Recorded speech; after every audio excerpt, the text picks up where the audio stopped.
Hey guys, welcome to Entertainment Talk Nation. This is Rob. This video, we're going to do our review for the finale of The Walking Dead Season 6. And wow. wow. A lot of disappointed people today. I was going to do this review. Obviously, I would have loved to have done it yesterday, right after the episode.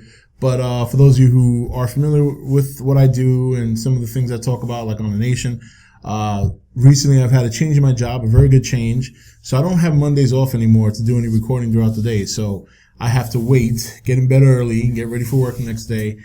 But it's also given me a good amount of time to talk about this episode because a lot happened, and I really had to digest the episode because I wasn't too crazy about the way it ended. The episode in and of itself was really good. The season overall was a great season. I almost regret the fact that I had to kind of select certain episodes to review while talking about the mid-season and kind of breaking things up the way I told you guys I would a couple of months back when I was trying to make some changes to make things a little bit easier for myself. But with that said, first of all, I thought Negan was great. Okay, Negan was great. Jeffrey Dean Morgan did a fantastic job. He's a good actor, and he really had a very good presence on screen, and I really liked the way he delivered his lines, and a lot of them were right out of the comic book, if you're familiar with it. A couple of lines he didn't say, like for example, one of the things in the comic was he went to each person that was kneeling down, and he found a reason why he couldn't kill them. Like, for example, when he spoke to Carl last night about being a serial killer and all that, well, in the comic, he has a distinct dialogue with Carl, telling him that, you've been through a lot of, something along the lines of, I'm paraphrasing here, but you've been through a lot of crap, kid, and, your story's not over yet, so I can't kill you. That's something he said in the comic. He didn't say that last night. Also, when he first approached Glenn in the comic, he says, you're Asian and I don't want to be accused of being a racist or something like that. So he was finding different reasons why he couldn't kill certain characters.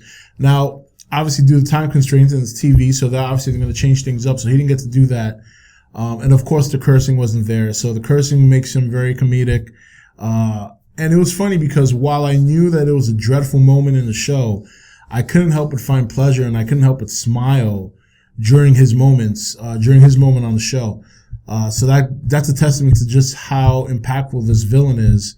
And there's very few villains out there that can make that kind of impact on you where you like him, but you can't like him at the same time. We think about villains like Vader, Voldemort, Agent Smith from The Matrix, great villains throughout the years, and many more, of course, that I'm just, I'm only mentioning a few. The episode in and of itself, I thought was, this is the kind of episode that people are going to love or hate. And there's a lot of people out there who didn't like it, not only because of the ending, but because there was this build up towards the end that I think was an acquired taste. I personally liked it because it started to show little by little just how dangerous and just how many numbers the Saviors have. And it also slowly started to wear on Rick's mentality because here's a guy who's been very, very cocky about the Saviors and how he's handled them. And now he's realizing he hasn't even hit the tip of the iceberg. Especially when you got that one scene where they were driving up the road and there's just a whole mess of them just sitting there waiting.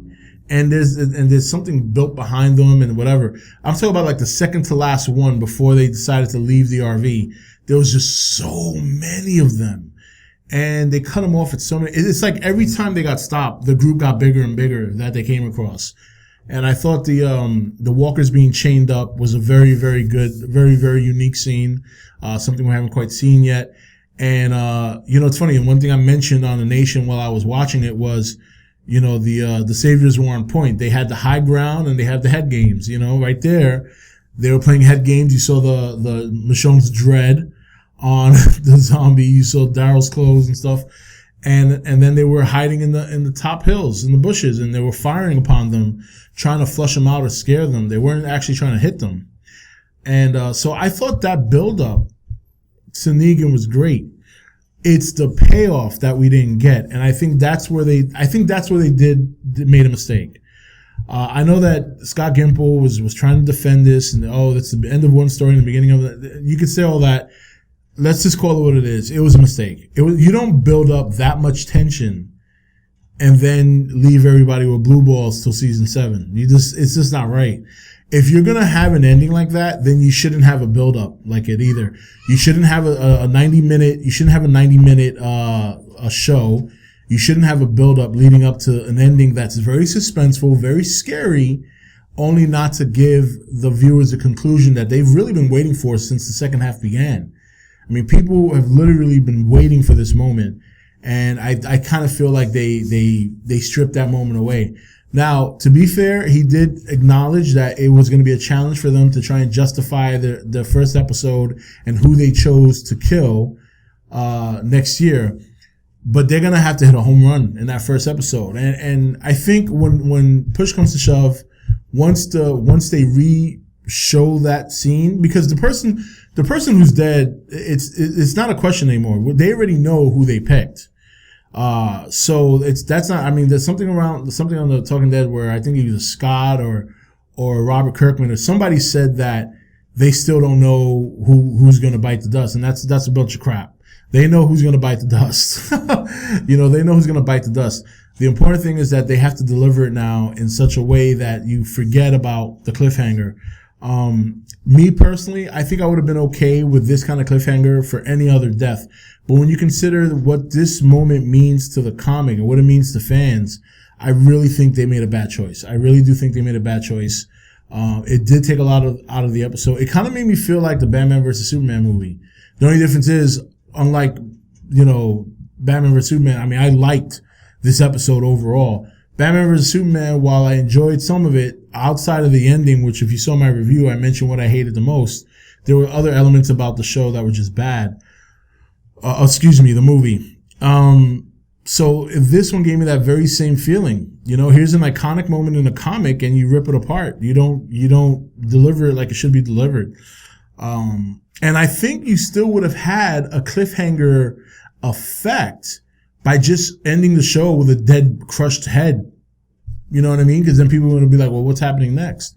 There's no, there actually would have been very little closure there. So, I'm not too sure that I don't feel it was a great decision. Now, moving on to the Morgan and Carol part, it's very weird because here are two characters that are very good. I love Carol. Morgan, I've kind of fallen out of love with a little bit because of his approach this year, but he kind of won me over when he killed that guy to save Carol. With that said, though, that portion of the episode felt very, very out of place. Like, I understand the story had to be told. I understand that we want to know what's going on with Carol and this and that. But I kind of felt like if they would have just kept that out, leave that for a cliffhanger, and finish off the Negan story and how that ended, I think it would have been much better. I think if this would have given Negan an extra 5 or 10 minutes in the episode, and you would have cut out the Carol Morgan stuff and leave that as a cliffhanger as to what happens next year, I think that would have been better. Just to introduce one or two characters that arrive to help them, to let people know that the kingdom is coming, there really was no need for that. You know what I mean? There's really no need for it.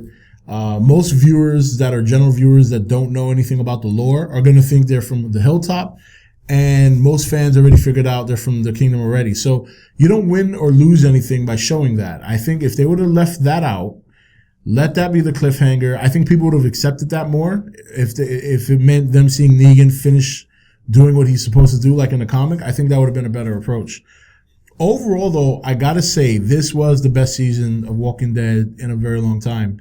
That's not to say some of the other seasons aren't good. Like last year was really good. Season 1 obviously is really good. Season 2 remains it used to be my favorite. Now it's my second favorite behind this one. And this season has had some of the best episodes. This is still one of the top episodes of The Walking Dead. It just had a very bad payoff. It had a very bad ending. But then you think about, the other episodes we had, with the, in the second half in particular, No Way Out, stuff like that. I think it was the best season they've had so far. And because shit's about to get real, I have 6 to 7 months to figure out how I'm going to go back to reviewing The Walking Dead every Sunday nights, because after watching this season and knowing what's coming, there's no way I'm going to be able to maintain talking about only a couple of episodes throughout the season and then doing half reviews, like first half review, second half review, and not be able to talk about each and every episode, because I think each and every episode is gonna deliver something special. But with that said, I know people are gonna wonder who I think it is that got killed. I think it's Glenn. I really think it's Glenn. There is an audio out there that for all intents and purposes, I don't want to say confirms that, but gives you that idea. But even before hearing that, the reason I thought it was Glenn is because there was only two people I really thought would get it. It would be Glenn and Daryl. And I don't see Daryl getting it now because, number one, not only he shot, but they have now established a rivalry between Dwight and Daryl. And it's a rivalry that's going to end one of two ways. I don't think we're going to get the Dwight from the comic. I don't think Dwight is going to become the man that hops left and right and then eventually chills with Rick, because I think Daryl's going to be that man. What I do think is down the road, and I said this a couple of weeks ago on The Nation, this was my hope. My guess is that Daryl will get his payback and Daryl will eventually lead the Saviors once we get down that road. So, for those of you who are wondering why I would think that, you got to read the comic to understand. I didn't really spoil anything, but if you read the comic, you understand where I'm coming from. But anyway, guys, that's it for this review. How did you feel about the episode? I know a lot of you are very disappointed. I am as well. I feel you on that. I'm not happy with the way it ended, but, be that as it may, just keep off the internet for the next 6 months. Otherwise, if you don't want to find out who it is, because it's going to leak. I don't care what they say. The Walking Dead and AMC are not good at keeping leaks. Their shit gets leaked a lot. So, also, one thing we're going to be doing here is, I know that I didn't do a lot of Walking Dead videos this year, so what I'm going to do is, I'm going to do this with a lot of my videos for the next coming weeks, because I'm kind of moving stuff around again, and every time I come to do a video, I kind of get a mental block of what to talk about. So I'm going to open the floor for the next couple of weeks, and if there are any videos you guys want me to do, be it Walking Dead, be it anything else, just leave it in the comments below, and I will work on it. I already have a list of videos that I got from people on The Nation who mentioned that what videos they wanted me to do.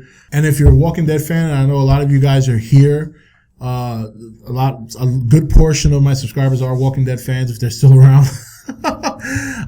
We will do all the Walking Dead you want to do. Just let me know what kind of videos you want me to do, what kind of topics. I know one person already said he wants me to do a season 7 prediction. So I'll have to really brainstorm that because we have very little to go on, but I'll do my best. And if there's any other topics Walking Dead related that you want me to discuss, definitely will do that here on the channel. So until then, we will do not only this video for the season 7 predictions coming up, not today, but in the coming days. So I really got to brainstorm what I think it might be. But also we'll do a second half overall review, which I can tell you right now is going to be very favorable. I thought it was a great second half. And then from there, like I said, if you want to leave in the comments certain Walking Dead type videos you want me to do, just let me know. If you want me to, whatever you want, just put it in the comments. Whatever kind of Walking Dead video you want to see, I'll be more than happy to do it. And I'm going to see if I can catch up with Fear the Walking Dead this week before the season premiere. I did watch the first 2 episodes last year, and I wasn't too crazy about it. But I kind of want to put into practice reviewing videos on a regular basis again, because I will be doing that for Game of Thrones. Game of Thrones I will not be skipping. I will be doing every episode of Game of Thrones. So, all right, guys, that's it for this video. Don't forget to comment below. Let me know what you thought of the finale. And like I said, leave a comment or a suggestion of any kind of Walking Dead video you want me to do in the coming weeks or over the year, over the rest of the summer and spring and leading into season 7. We'll go from there. All right, that's it. This is Rob signing off for E.T.N, where we don't do news, we just talk entertainment. Take it easy. Thank you for watching E.T.N. Don't forget to comment, share, and subscribe. Join the Nation's Facebook page to meet other subscribers or visit E.T.N's Facebook page and Twitter page. Links for all are in the description.